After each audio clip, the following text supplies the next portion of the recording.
Hi friends, welcome to another video from Boost Your Personal Development.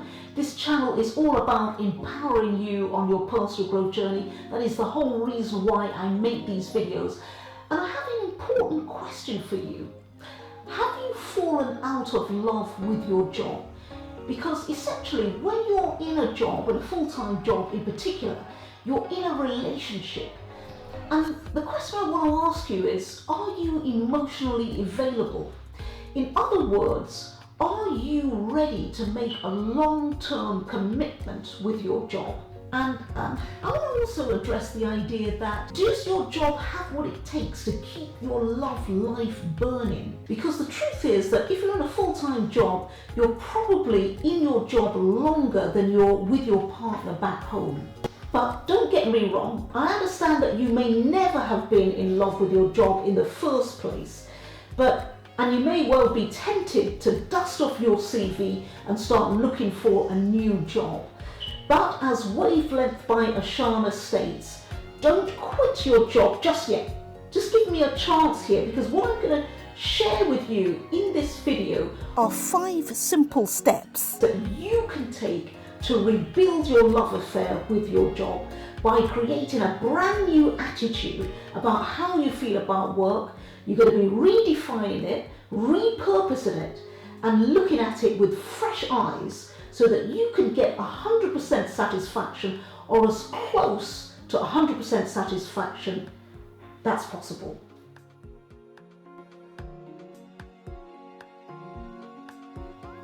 Welcome back. Now the very first step to building a romantic relationship with your job and getting maximum satisfaction is understanding in the first place, what do you want from your job? Many people go into a job and they just think about the money, but it's a lot more than that. Because if you're going to be committed in a relationship, then you want to know what you're going to get out of it, not just the financial side. Or put it another way, does your job give you enough to keep you interested? Now, of course, I don't know what you're looking for a job, but I can hazard a guess. There's actually 10 things that you're looking for in your job that is actually going to give you the maximum amount of satisfaction. First off, you're going to want clear expectation and goals, so that you can have a clear understanding of your role and responsibility and the objective of what you're going to be doing at your job. Number 2, you're also going to want to know how you're going to grow, because you're going to become more motivated when you can develop skills that you need for your job. And number 3, you're going to want recognition and praise. You need to know that you're making a difference, and this will ensure that you actually work harder. You don't want to be micromanaged. Number 4, you want to be given a level of responsibility that makes you feel that you're in control. Number 5, there has to be an element of trust.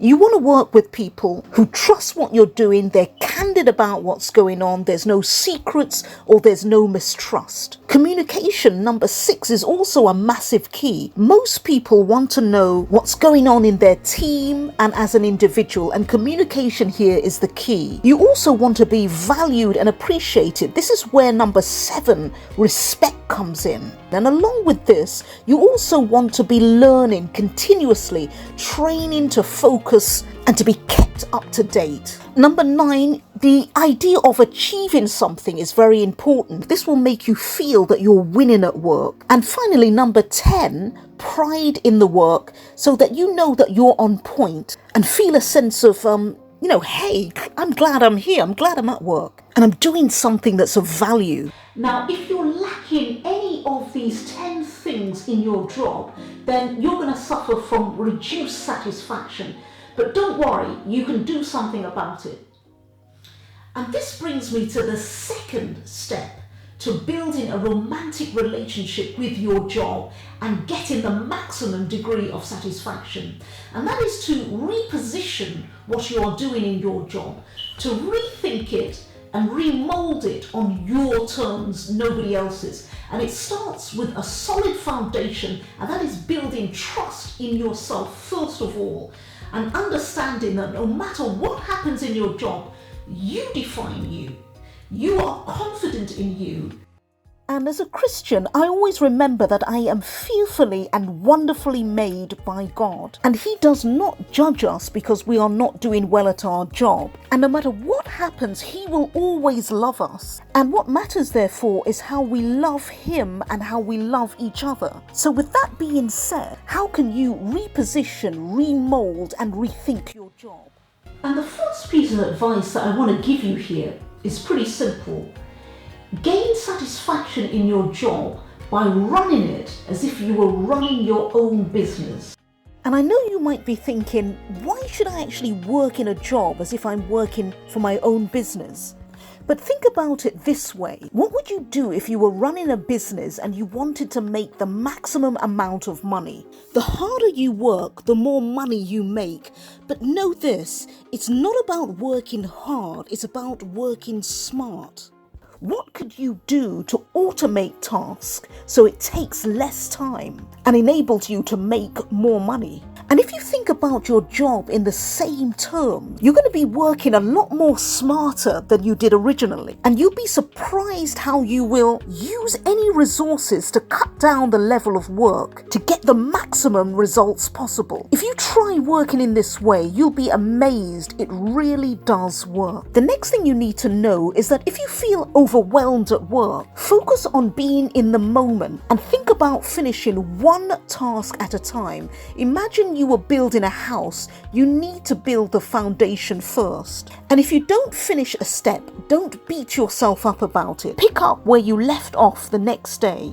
And what I also want you to do is to deep dive into your own sense of self-worth and value. Even if your work isn't where you think it should be, think about it this way. There are many people that want a job that simply don't have it, and the fact that you're actually turning up to work is something you should value in itself. And if you're going through a crisis at work, speak to a sympathetic friend, to your manager or a team member so that you can talk it through. In many ways, the relationship you have with your manager is the defining factor in whether you're happy at work. As the adage goes, you don't quit your job, you quit your manager.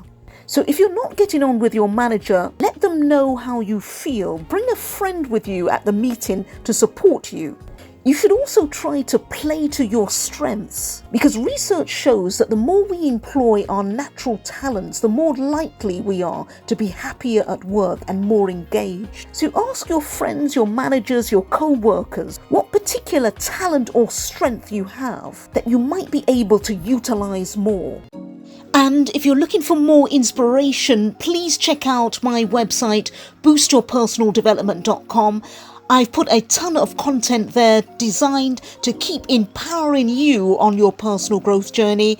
A link is down below in the description, and back to the video. The third step that will ensure that you fall in love again with your job and get the maximum amount of satisfaction is skill and ability over passion. And this is based around the idea that you are so good they can't ignore you, which is a statement used by Carl Newport, a professor at Georgetown University, who states that skill and ability triumph over passion. Okay, I get it, you're not passionate about your job at work, but as Carl Newport states, passion comes after putting in the hard work to become excellent at something valuable, not before. In other words, what you do for a living is much less important than how you do it. So, according to Newport, what you will need to do is appreciate that training and developing your skills is a never-ending journey of discovery. There's no room for complacency. Any disconnection or dissatisfaction in your job is because you haven't learnt the skills required for your job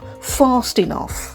Newport also believes that you shouldn't shy away from candid feedback about whatever it is you want to excel at, because when you get positive feedback, it's good, but when you get negative feedback, you'll be able to learn from it. So, even if you're doing a boring job, you can get satisfaction out of it by doing the job well. So no matter how seemingly insignificant, it can have massive implications, because just like running your own business, if you do it well, it opens the gate for promotion. So even if you choose to leave your job, you'll have bigger and better opportunities going forward. And I want to tell you what Jim Rohn said about working hard.